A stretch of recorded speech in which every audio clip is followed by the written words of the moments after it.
rebelde o passado vem remir dos mais torpes labéis. Seja um hino de glória que fale de esperanças de novo porvir. Gracias, por irónico que parezca, a las crisis económicas, ¿no? Tienen una obsesión sobre el rol del Estado, ¿no? El Estado tiene que ser, o tenía que ser, desde el punto de vista del neoliberalismo, achicado, reducido al mínimo necesario, ¿no? Y eso hizo con que las responsabilidades públicas del Estado con relación a la sociedad tuviesen que ser transferidas hacia la sociedad civil. Entonces, asegurar derechos a educación, a salud, todo eso fue gradativamente, paulatinamente transferido o al mercado o a la sociedad civil, fundamentalmente las mujeres. Entonces tuvimos una multiplicación de ONGs que terminó por reducir el significado de sociedad civil a las ONGs, como si fuera una identidad perfecta, ¿no? Al mismo tiempo, para que eso se pasara de esta manera, los movimientos sociales fueran marginalizados e incluso criminalizados. ¿Y esto por qué? Porque en esta transferencia de funciones el Estado privilegió, en portugués decimos, yo sé que no se dice en español, en portugués se dice parceiros. En español sería como que asociados, ¿no? Privilegió asociados, ¿no?, que eran confiables. Esa similaridad era aparente. La idea de ciudadanía, a su vez, en el proyecto neoliberal, fue reducida a una integración individual al mercado. Ser ciudadano sería como pertenecer al mercado, sea como productor o como consumidor. Entonces se multiplicaran proyectos, por ejemplo, programas hechos por las ONGs de cómo empezar una microempresa. Y eso era visto como un proyecto de adquirir ciudadanía. Yo no tengo nada contra las microempresas, yo no tengo nada contra la integración al mercado. Creo que la gente, tiene el derecho de producir, de ser su propio patrón, ¿no? Pero no le llamen a esto de ciudadanía. Y una segunda manera de redefinición de esa ciudadanía por el proyecto neoliberal fue identificarla muy fuertemente con una filantropía redefinida, con una caridad disfrazada. Yo me acuerdo en ese tiempo una actriz muy famosa de las novelas brasileñas y del cine aparecía en la televisión todos los días pidiéndole a la gente que hiciera donaciones en la cuenta telefónica a un proyecto de alfabetización de niños. Y ella terminaba el anuncio, muy linda, ¿no? Decía, eso es ciudadanía. Otra vez, yo también no tengo nada en contra de la filantropía y de la caridad, pero eso no es ciudadanía. Entonces, lo que la concepción de ciudadanía se transfirió, me parece, de una concepción que tenía como su terreno la política, ¿no? Para un terreno de la moral privada, de la responsabilidad moral de los individuos, que me parece que está bien, pero otra vez creo que a eso se debe llamar ciudadanía. Y la palabra, otra vez, permanecía la misma, ¿no? Con la idea de participación también pasó lo mismo. La participación era un vocabulario permanente, un vocablo permanente del imaginario neoliberal. Había que participar. No era como el autoritarismo, como los regímenes totalitarios, y a la gente se le manda a la casa, ¿no? Que salgan de la calle, que se van a la casa, que se queden ahí muy callados. No, había que participar. Pero ¿qué se entendía por participación? Justo se entendía por participación recibir las funciones que el Estado ya no quería hacer. Entonces, eso era participar, ¿no? Se apelaba entonces a la idea, muy fuerte ese apelo, a la idea de solidaridad. Lo mismo que estaba ahí en ese anuncio que contaba yo, ¿no? Solidaridad, la participación solidaria, ¿no? Eso fue un daño importante a la idea misma de solidaridad, que tiene un significado histórico, internacional, incluso muy importante en la izquierda, ¿no? Y que ahí en Brasil se descaracterizó por completo porque se volvió en un término favorito de los neoliberales. Durante el gobierno de Cardoso, la agencia de política social fundamental de su gobierno se llamaba Comunidad Solidaria. ¿Cómo funcionaba esta agencia?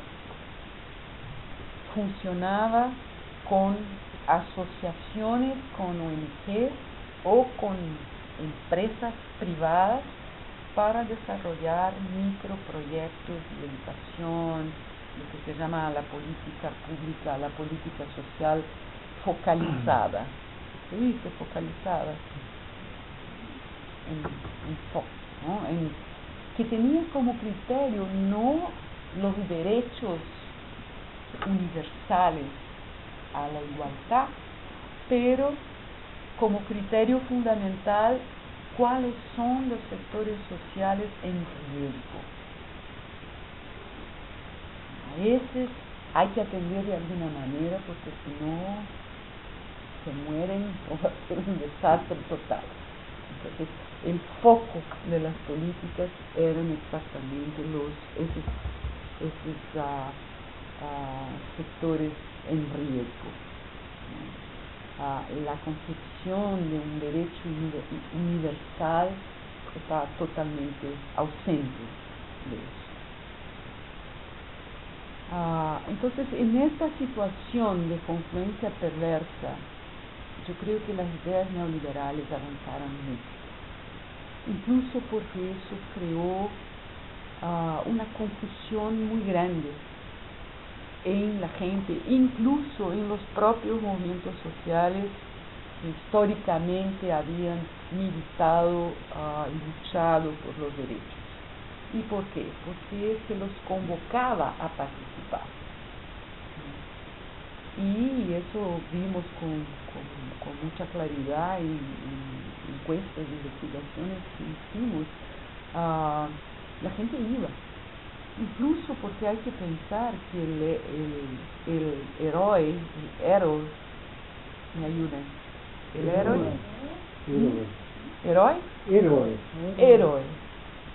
el héroe del neoliberalismo en Brasil, que es Cardoso, ¿no? Fue un tipo de la izquierda, un científico social. Entonces era de su gobierno que se trataba. Y ahí había también un margen de confianza que llevó la gente a participar. Y en relatos que nos hacían durante investigaciones que hicimos, nos decían qué rol estoy teniendo, qué estoy haciendo aquí, ¿no? Qué proyecto estoy fortaleciendo. Entonces fue una situación muy complicada. Bueno, en el 2002 tenemos la elección finalmente, por tercera vez, ¿no?, de Lula.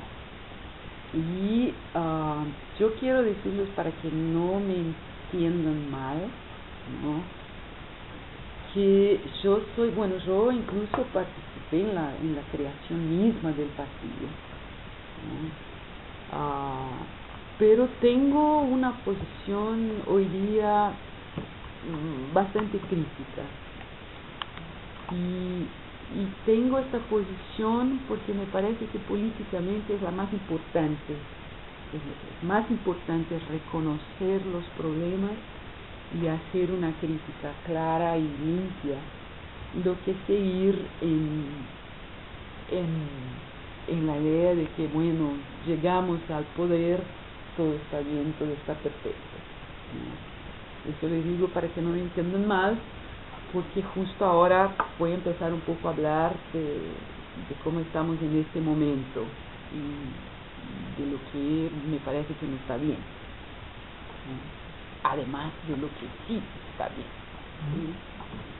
¿Estoy bien en el tiempo? Sí, 10 minutos más. Bueno, perfecto.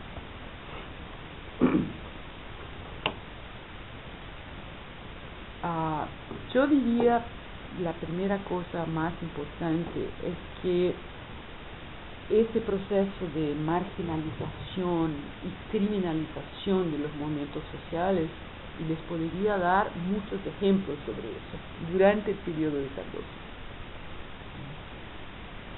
Incluso, bueno, voy a dar para que se sorprendan con este señor, ¿no?, que acababa de elegirse.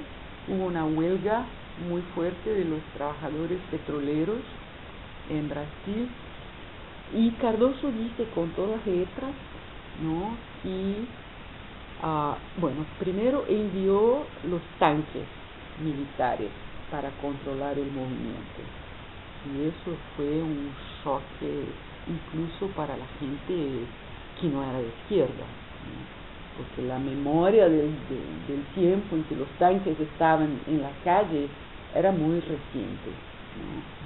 Envió los tanques y dice, hay que quebrar la espina dorsal, ¿sí?, del movimiento sindical.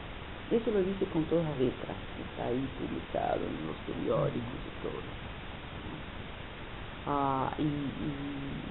Y el otro ejemplo interesante de este periodo, desde el gobierno, pero también desde la media, ¿no?, era la evaluación que hacían del movimiento de los sin tierra, que desde ese entonces era y continúa siendo un movimiento muy activo, ¿no?, trabajadores rurales que tienen en su agenda la reforma agraria, una demanda que en Brasil tiene siglos, ¿no? Y una de las principales conquistas de este movimiento fue hacer con que esta demanda fuera reconocida como legítima por la población, por la sociedad brasileña, por primera vez. No es necesario lembrar que los intereses de los grandes propietarios de tierra en Brasil son fuertísimos, ¿no? Entonces el hecho de que finalmente la sociedad reconozca sí es una demanda legítima, eso fue un gano importante. Bueno, durante los años neoliberales, la principal crítica que se hacía al movimiento de los sin tierra era decir, es un movimiento político. Y eso me parece muy interesante, ¿no? Porque yo creo que compone muy bien todo lo que decía yo antes, ¿no? El hecho de ser político era inaceptable.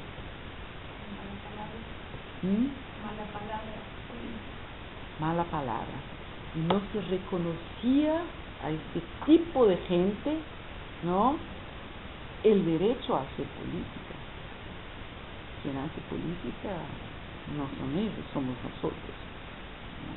Entonces me parece una evidencia muy interesante de todo este proceso de lo que yo decía antes, que la lucha por la ciudadanía era muy fuertemente una lucha por redefinir el ámbito de la política, sus participantes, sus temas, sus sujetos, sus arenas, donde se podía hacer y donde no se podía hacer, ¿no? Y eso está muy claramente en confronto con las concepciones conservadoras del gobierno neoliberal. Bueno, yo estaba antes empezando a hablar sobre Lula y hice este detour para decir que la marginalización y la criminalización de los movimientos sociales, eso se terminó desde el gobierno federal. Claro que tenemos gobiernos estaduales y de otras fuerzas políticas que siguen haciendo eso, ¿no? Pero para dejar muy claro que el gobierno de Lula no hace eso. Yo diría que en algunos momentos todo el contrario. Ustedes tal vez han visto en la televisión, no sé si por aquí pasó, Lula con el sombrero del movimiento de los sin tierra, ¿no? Fue muy criticado por eso, pero lo fueron a ver en Palacio y él puso el sombrero para dejar muy claro que no iba a enviar tanques, ¿no? Todo el contrario. Ustedes saben también que algo que cambió muy significativamente en Brasil fueron los niveles de pobreza, ¿no? Las políticas sociales de Lula, y ahí sí tenemos políticas sociales de combate a pobreza asumidas muy claramente por el Estado, todo el contrario de lo que pasaba durante los gobiernos neoliberales. Incluso para dejar claro también que los niveles de desigualdad en Brasil se acentuaron enormemente durante los años de Cardoso, ¿no? Y esta tendencia se revertió en el gobierno Lula, especialmente con las políticas sociales tales como el Bolsa Familia y otras que transfieren una renta a la gente, ¿no? Con el compromiso de que cumplan ciertas condiciones, pero sí se transfiere, ¿no? La otra cosa que sí cambió, y eso lo digo porque me interesa particularmente como profesora que soy de la universidad, las universidades federales brasileñas, y digo federales porque tenemos universidades públicas, federales y estaduales, estatales de los estados, ¿no? La mía, por ejemplo, es una universidad del estado de São Paulo, ¿no? Pero la mayor parte de las universidades públicas son federales. Nunca estuvieron tan bien en su historia. Y aquí otra vez la ironía fantástica es que un científico social, un intelectual como era Cardoso, cuando era profesor en la universidad lo llamamos el príncipe de las ciencias sociales brasileñas, y lo llamamos en serio porque era buenísimo, era fantástico. Yo creo que durante mucho tiempo y tal vez hasta hoy fue el científico social brasileño más conocido en el mundo, ¿no? Durante estos gobiernos la universidad estuvo malísima. También tenemos políticas aún relacionadas a la educación, políticas de acción afirmativa para estudiantes negros en las universidades y estudiantes que vienen de las escuelas públicas, lo que significa decir estudiantes pobres, ¿no? Estos están teniendo un acceso a la universidad que es una ruptura histórica en Brasil. ¿Cuándo cambia el rumbo, Carlos? ¿Cuándo cambia, Carlos, el rumbo, digamos? ¿En qué año? ¿En qué momento histórico? Yo creo, esta es una experiencia un poco personal, que fue en el 80. ¿Y por qué? En el 80 se dio la reorganización partidaria. La dictadura permitió que los partidos se organizaran, entonces, claro, hubo la creación de nuevos partidos. Ahí apareció el PT. Cardoso se quedó en el partido creado por la dictadura, ¿no? Les puedo contar una historia personal que me parece muy interesante, así muy chiquita. Yo en el 78, Cardoso se presentó a la elección para el Senado. Y eso fue una cosa fundamental en Brasil, era lo que llamamos las candidaturas populares. En medio de la dictadura, ¿no? Tuvimos elecciones para el Senado, para el Congreso, y las candidaturas populares, o sea, de la izquierda, emergieran. Y eso pareció un corte muy importante con todo lo que había pasado hasta ahí. Y yo me metí en la campaña electoral por Cardoso. Había sido mi maestro, yo lo conocía, lo admiraba muchísimo. Bueno, no ganó, pero se quedó como suplente, ¿no? Y cuando el titular fue elegido gobernador de São Paulo, él finalmente ascendió al Senado. Bueno, entonces las elecciones fueron en el 78. Al final del 79, toda la discusión sobre la creación del Partido de los Trabajadores estaba calientísima. Y me llama Cardoso, él estaba en el PMDB. Y yo trabajé fuertísimo, por eso él tenía consideración, qué sé yo. Me llama y dice, mira, yo tengo la posibilidad de indicar nombres para la dirección del PMDB. Y quiero indicar gente de Campinas, porque ustedes me ayudaron tanto, bla, bla, bla. ¿Qué nombres me puedes dar? ¿No? Y yo tuve que decirle, mire, toda la gente que estuvo involucrada en su campaña va a ser parte del PT. Lo que era el rumbo natural de todas las posiciones que Cardoso defendía en su candidatura, ¿no?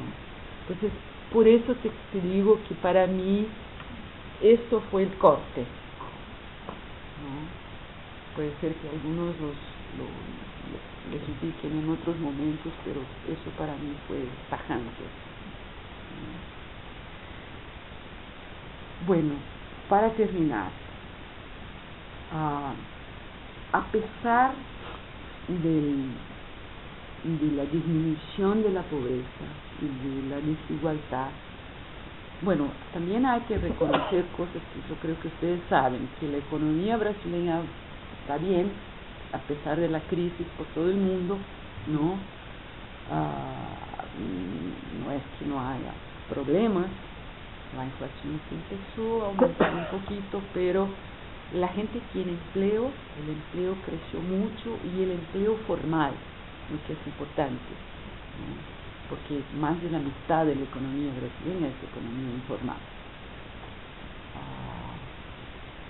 Pero lo que yo quería decir para terminar es un poco decir que esas políticas de disminución de la pobreza, ¿no? Son importantes, son fundamentales, pero yo creo que siguen teniendo un rasgo asistencialista muy fuerte y en ese sentido yo no creo que contribuyan a la idea, al proyecto original de construcción y extensión ciudadana, que finalmente fue el proyecto del partido, del PP. Yo creo que el PP, cuando finalmente llegó al poder más grande, ¿no? El PP ocupa cargos de poder en el Estado desde el 82. Ahí empezó, ahí eligió el primer alcalde. Pero claro, cuando llega al poder federal en 2002 ya se ve, ya es un partido consolidado, ¿no? Y ahí, desde mi perspectiva, se vuelve demasiado parecido a todos los otros partidos, ¿no? ¿Y por qué? Porque ahí, junto con el proyecto original democrático, participativo, etcétera, etcétera, emerge lo que yo llamaría un proyecto de poder, ¿no? Llegar al poder y ahí permanecer, ¿no? Y eso exige un tipo de acción que con frecuencia es incompatible con las acciones que requiere el otro proyecto de construcción ciudadana, etc. Entonces yo diría, seguramente en Brasil hoy día hay menos pobres, no necesariamente más ciudadanos. Muy bien, excelente. Evelina, muchas gracias. Tenemos unos 15 o 20 minutos para... No. Hay que hablar demasiado. Yo tengo como 10 preguntas, pero primero el público. Carlos, a mí por favor, me adelante. interesa que profundizar un poco en el tema de la relación de los sin tierras con el gobierno de Lula, ¿no?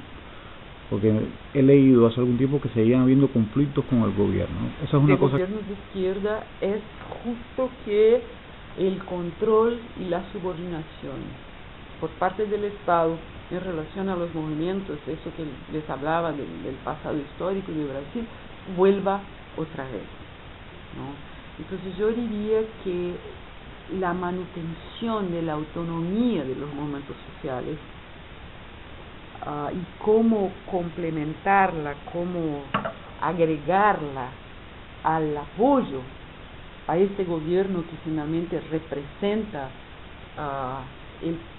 comparte con él un mismo proyecto político, es un dilema, un reto muy importante y muy difícil, ¿no? Y yo creo que hubo una tendencia de muchos movimientos sociales en Brasil a disminuir su grado de combatividad, lo decimos, durante el gobierno Lula, ¿no? Disminuyeron la presión, ¿no? El movimiento de los sin tierras fue uno de los pocos que no lo hizo, ¿no? Criticó muy fuertemente y sigue criticando las promesas no cumplidas de Lula sobre la reforma agraria, y verdad que no las cumplió. Entonces yo no sé qué piensa usted sobre los conflictos, pero a mí me parecen muy saludables, ¿no? Sobre la burocratización, vamos a ver si nos entendemos, porque yo no creo, los problemas que yo veo en el movimiento de los sin tierra no son necesariamente de la burocratización, la creación de una élite, porque creo que sí hay un liderazgo, hay una dirección del movimiento, no hay duda, ¿no? Pero esa dirección está profundamente comprometida con los intereses generales del movimiento. Son gente muy militante y muy fuertemente convencida de sus objetivos, ¿no? Los problemas que yo veo no son de este tipo, son problemas de autoritarismo interno del movimiento. El movimiento sobrevive tan fuerte como sobrevive. Es un movimiento que tiene una energía increíble, en gran parte por la disciplina interna que tiene. Y la disciplina se mantiene gracias a una posición bastante autoritaria de su liderazgo. Eso para mí es un problema, no es un movimiento internamente democrático. Incluso maneja con disensiones, disidencias dentro del movimiento de una forma cuestionable.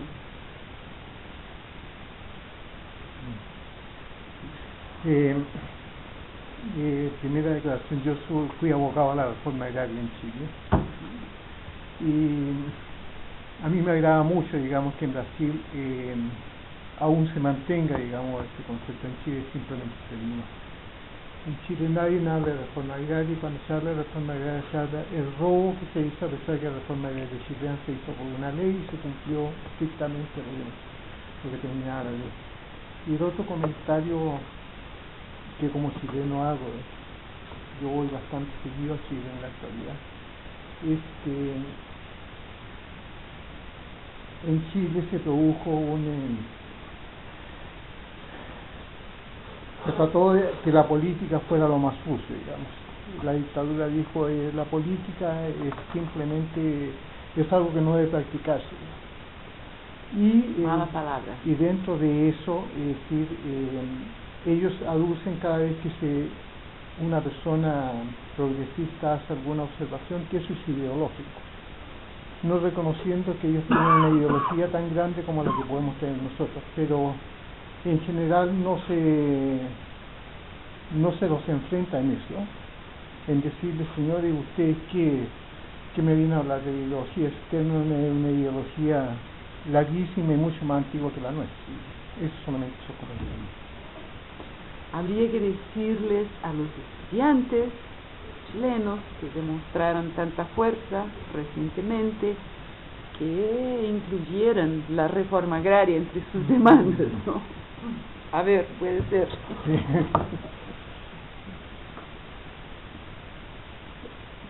¿Exacto? ¿Por favor? Yo estoy muy preocupado, pero eso es muy interesante porque yo vi todo eso y muchas cosas en mi cabeza, sobre todo eso. Aquí lo que estoy intentando poner una forma académica, porque tengo muchos conocimientos de mi tipo, pero eso es cosa. Pero es muy interesante que tú hablaste sobre Darcy Ribeiro, que para mí es, y ahí pensando en Darcy, porque acabé de terminar ayer el pueblo brasileño de su libro, es una pregunta que aquí discutimos mucho en la escuela, pero esta cosa de racismo, sí hay el mito y todo, pero ¿cuál es, si puede ser un balance o si puede ser una comparación entre si hay racismo en Brasil o si es un racismo económico? Porque entre la gente que no esté experiencia personal, entre el pueblo, no se siente, pero menos yo no he sentido. O hay una, pero eso es una cosa de encima para abajo. Entonces, si es verdad que hay una cosa más, que es mucho más económico que el color. Yo creo que no. No. Yo creo que es de color, sí. Y mira, hay datos sobre eso que me parecen muy evidentes. Se ve los desempleados,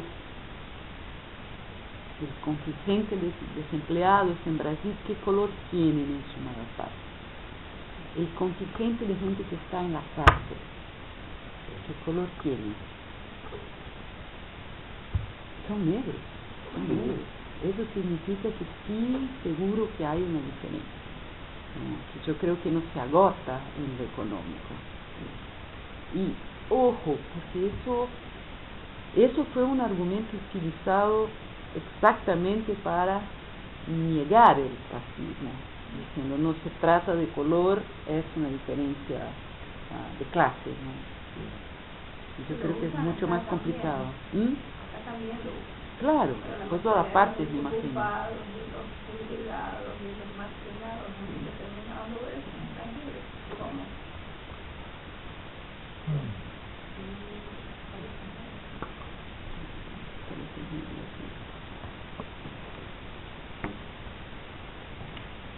¿Otras preguntas? O yo puedo aprovechar para un poco preguntarte sobre una posible caracterización de este periodo en gobierno del PP. Desde el punto de partida de todas las expectativas ahí de la sociedad civil, movimientos sociales ahí, este conglomerado de actores sociales ahí, y ahora están desde hace 9 años en el gobierno ahí, y es decir, también como en Bolivia, los movimientos sociales suelen decir somos gobierno. Ahora se ha mostrado cuán difícil es eso para Evo Morales, un poco, tal vez no tanto para Lula, un poco este es el contexto ahí. Y en el intento de caracterizar ahí, conceptualmente y políticamente en cuanto a su orientación de Lula y formando parte también del socialismo del siglo XXI, pero cuán socialista es realmente. No hay ahí también choques con un desarrollismo, un estatismo acentuado, hay un nuevo rol y función del Estado ahí también, es decir,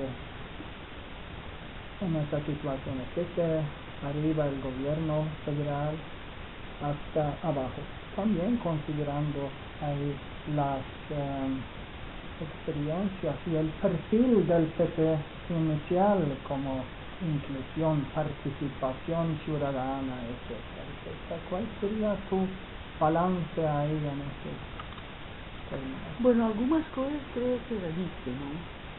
Cuando digo, bueno, hay menos pobres, pero también menos ciudadanos, eso me parece que sirve como un poco como introducción a un balance. Pero yo creo que Lula, él mismo, nunca fue socialista. Ni cuando era un operario metalúrgico. Yo no lo encuentro.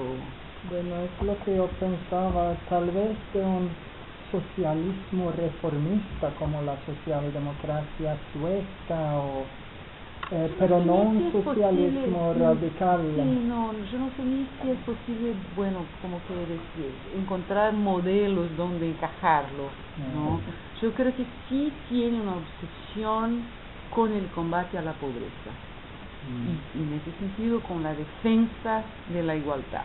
Y eso me parece fundamental en los países latinoamericanos, ¿no? Yo creo que hablamos ayer de la tendencia que tiene la derecha y que en estos últimos años de llamar a todos los gobiernos de izquierda que están emergiendo en América Latina de populistas, ¿no?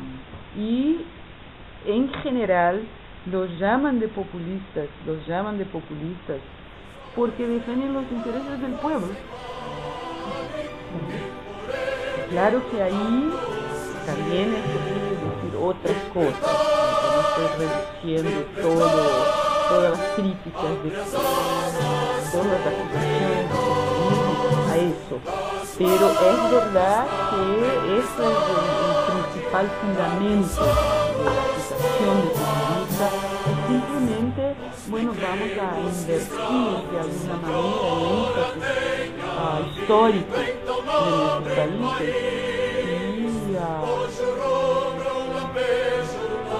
y enfrentar finalmente la cuestión de la pobreza, ¿no?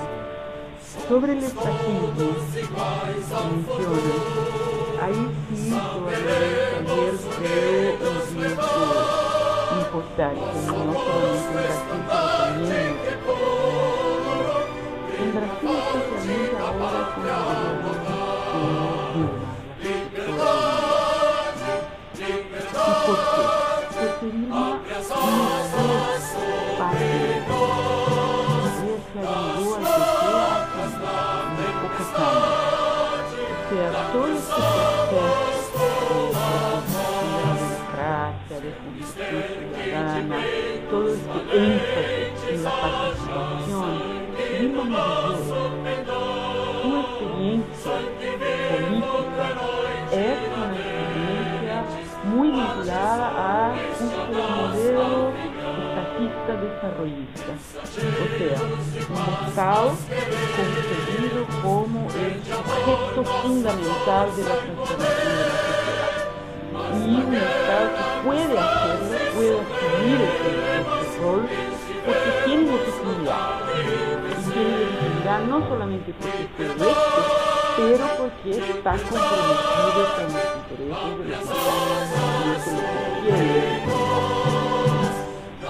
Y eso me parece peligroso, porque eso es como abandonar toda una riquísima experiencia que tuvimos en Brasil, en otras partes, de participación de la sociedad en la decisión política, en la definición de los rumbos de la sociedad, qué tipo de sociedad queremos, ¿no? Y yo creo que se debe abandonar esa experiencia en nombre otra vez de un Estado onisciente, ¿no? Omnipotente, que sabe lo que debe hacer y que sabe cómo hacerlo. Eso me parece muy interesante. Yo creo que esto está presente en Venezuela, ahí en varios países, especialmente en los países donde la experiencia de participación no es tan extensa como la brasileña, ¿no? Porque, por ejemplo, Chávez adoptó la idea de participación muy fuertemente, tiene ahí los consejos comunales, hay varias estructuras de participación, pero esas formulaciones de participación emergen al mismo tiempo que él propio, ¿no? Como liderazgo carismático, entonces hay ahí una combinación que no es lo mismo de lo que pasó en Brasil. Pero frente a esa no participación del Estado, ¿cuál sería lo contrario? ¿Sería el modelo chileno en que la gente no participa en nada? No, pero es que no sería, es que no participa en nada, es que justamente se hizo como antídoto una gran participación del Estado, una construcción del Estado chileno desde el Frente Popular 38, con empresas estatales y todo el asunto, se llegó al otro extremo, que el Estado no participa en nada, y entonces viene la desmovilización de la gente.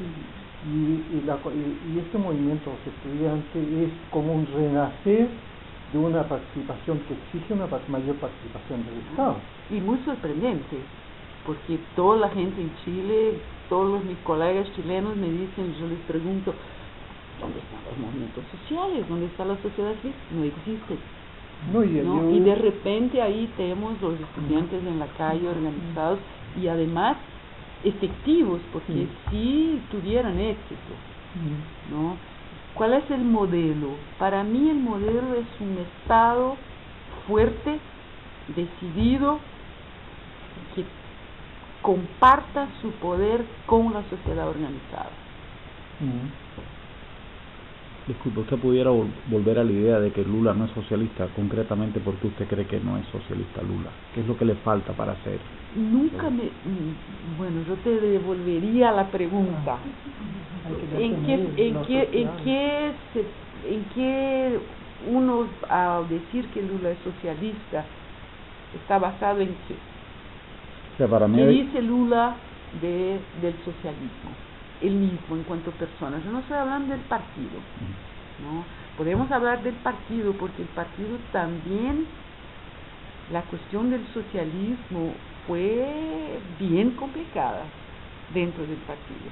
Y en algún momento en su historia, él simplemente abandonó la palabra. ¿No? Hubo mucho conflicto dentro del partido, énfasis distintos.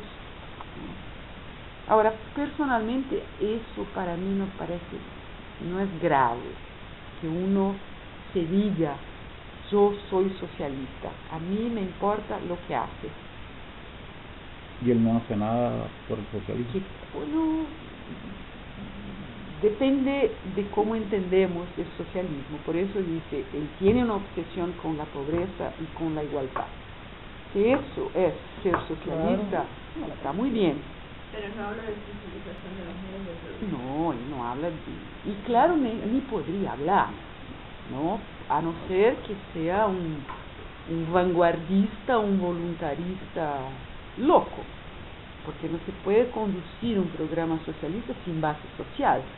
Y en Brasil no hay base social para la construcción del socialismo, por lo menos en los términos canónicos, tal como los conocimos en la experiencia histórica real. Yo creo, yo les cuento, ahí estoy de confesiones, pero para mí un reto fundamental de la izquierda latinoamericana es repensar la cuestión del socialismo y de los modelos económicos. Yo no creo que lo hemos hecho hasta el día de hoy. Lo que hacemos es seguir repitiendo el socialismo. Eso ya no basta. Ya no basta. Bueno, muchísimas gracias, Evelina. A ustedes, gracias.